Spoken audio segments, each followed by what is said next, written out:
กับหมู่คู่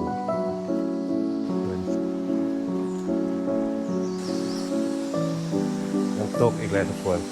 สบายดีตอนเช้าทุกคนตอนนี้เป็นเวลา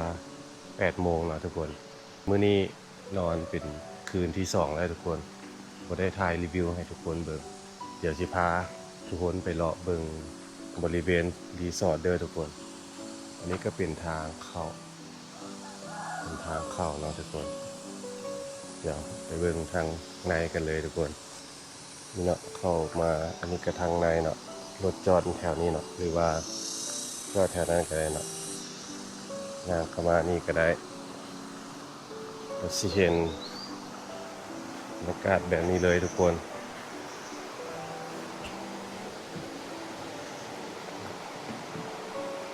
บอนนี้จะเป็นบอนนั่งกินกาแฟเป็นบอนจุดไฮไลท์เลยทุกคนข้างหน้านี่ก็เป็นน้ำตกเลยนั่งแบบกินกาแฟแบบชมน้ำตกฟินเลย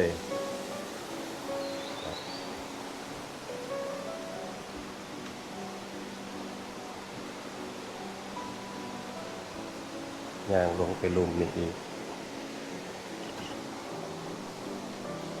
จะเป็นบอนนั่งเล่นอีกมุมนั่งแบบชิวๆได้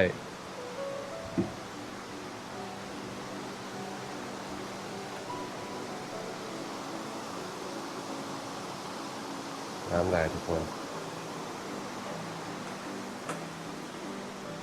จะเป็นบริเวณข้างในเนาะ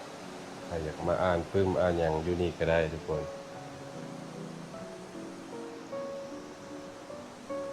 นี่ก็เป็นร้านกาแฟเนาะก็จะขายขนมนำเนาะแล้วก็กาแฟก็เลือกเอาได้เลยว่ามากินรสชาติแบบใด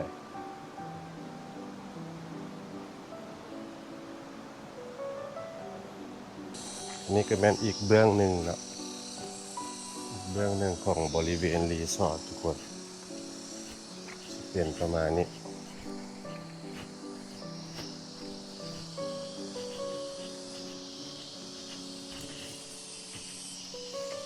นี่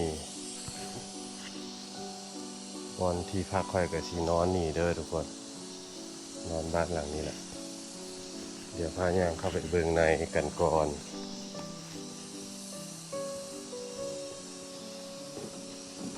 เดี๋ยวปลดเกือบเลยทุกคนนี่ก็บริเวณทางในนะทุกคนแล้วก็แน่นห้องพักประมาณนี้ทุกคนนอนได้4-5 คน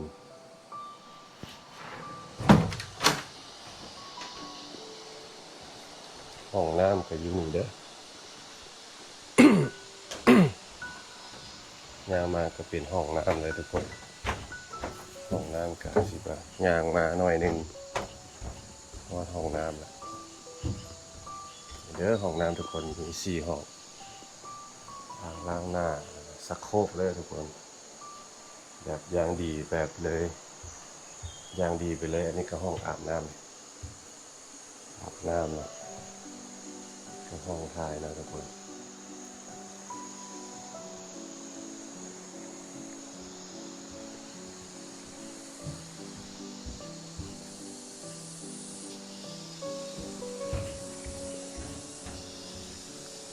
เบื้องซ้ายมือก็เป็นน้ำตกเลยได้ยินเสียง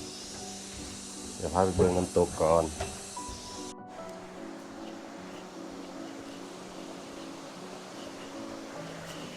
นี่ก็เป็นอีกมุมหนึ่งที่มานั่งเล่นกับหมู่คู่ก็ได้แล้วก็ชมน้ำตกนะทุกคนน้ำตกสามารถย่างลงไปก็ได้ทุกคนระวังเด้อระวังมือเด้อนี่ย่างลงไปชมน้ำตกแบบใกล้ๆเลยเนาะคือน้ำตก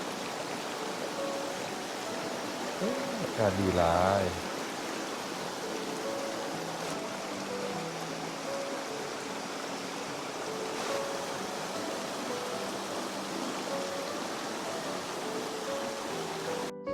เดี๋ยวสิพาทุกคนย่างไปเบิ่งอีกบ่อหนึ่งเนาะทุกคนเป็นทั้งลุ่มเลยเป็นคล้ายๆคือแบบนอนป่าเลยทุกคน มีเฮือนสองหลังเนาะทุกคนใครก็บ่เคยนอนมีแต่สิพารีวิวสิพาไปเบิ่งว่าเป็นจังได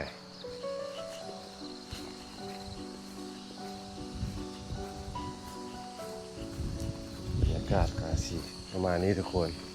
8 โมงนี่แหละอากาศเย็นดีทุกคนปากซอง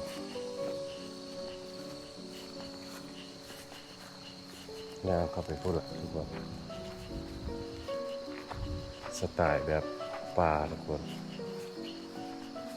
ย่างนักก็สิเจอสองหลังนะมาแบบหมู่คู่เพื่อนฝูงเนาะทุกคนมานั่งกองไฟนี่ก็ได้นั่งดื่มเบียร์เนาะทุกคนเป็นสไตล์ป่าแบบนี้เนาะมีห้องน้ำอยู่นอกเด้อทุกคนห้องน้ำอยู่นี่ใกล้ๆเลย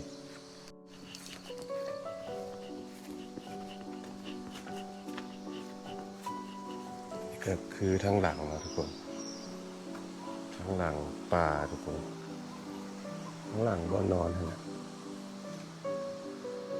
เป็นธรรมชาติอย่างสมบูรณ์เลยทุกคนรีสอร์ทเพื่อนนี่แม่น้ำนี่ไหลอ้อมเลยไหลตั้งแต่เทิงมาฮอดนี่ไหลตั้งแต่เทิงมาฮอดนี่ทุกคนอันนี้มันอยู่ทางลุ่มแล้วก็อ้อมไปพูดเลยทุกคนพาทุกคนไปเบิ่งห้านขนมกันทุกคนบ้านขนมบ้านเบเกอรี่แหละทุกคนลูกเจ้าของรีสอร์ทเพิ่นสิเฮ็ดขนมขายส่งตามห้านกาแฟปากซองนี่แหละทุกคนงามห้านขนมเพิ่นก็ได้เดี๋ยวพาเข้าไปเบิ่งกันเด้อทุกคนเจอกัน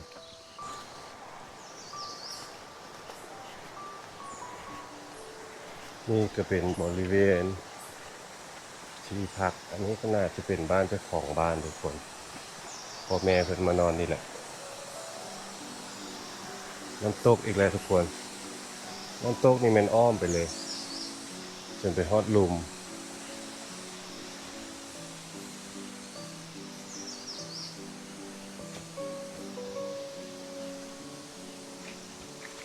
เข้าไปเบิ่งหาขนมอันนี้เป็นบ้านขนมทุกคนบ้านที่เฮ็ดขนมทุกคนสุดยอดเลยอากาศเนาะลูกชายเพิ่นจะมาเฮ็ดขนมอยู่บ้านหลังนี้เป็นบอนนั่งเล่น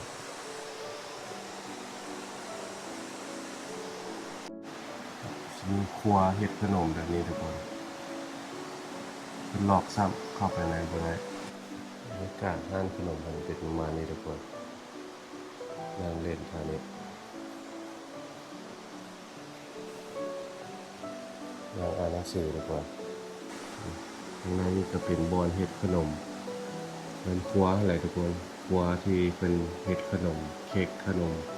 ครัวซองนั่นอยู่นี่เข้าไปบ่ได้นะทุกคนเข้าไปบ่ได้เพิ่นล็อกไว้เนาะทุกคนบ่ได้บอกเพิ่นว่าสิเข้ามานี่ก็เลยว่าเพิ่นล็อกเดี๋ยวมื้อหน้าเข้ามารีวิวให้เบิ่ง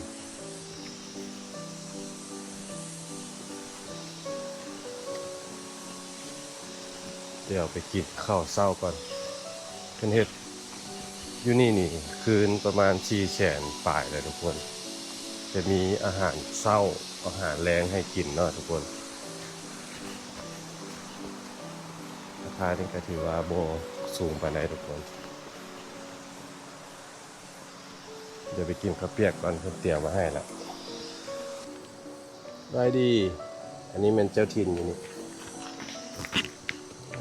นอนว่ะจะเป็นหมูหรือว่าจะเป็นหมาอันนี้เพิ่นซื้อกีซ่าเข้าชีซ่าอันนี้นะเจ้าถิ่นอยู่นี่มาบ่ต้องย่านเพิ่นเด้อเพิ่นใจดีอันนี้ก็เป็นบริเวณข้างหน้าทุกคนต้นคริสต์มาสนี่ตามต้นปอมไป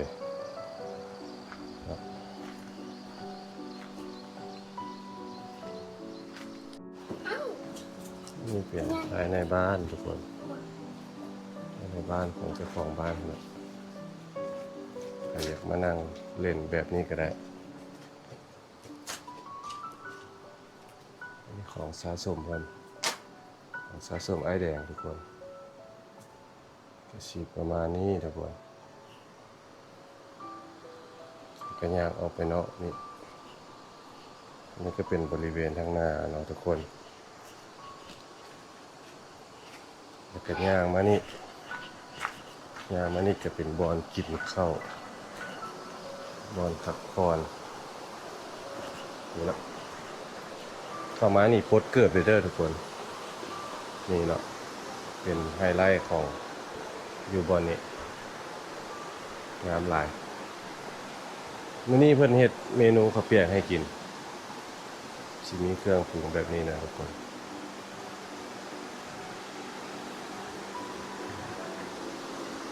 งามหลายทุกคน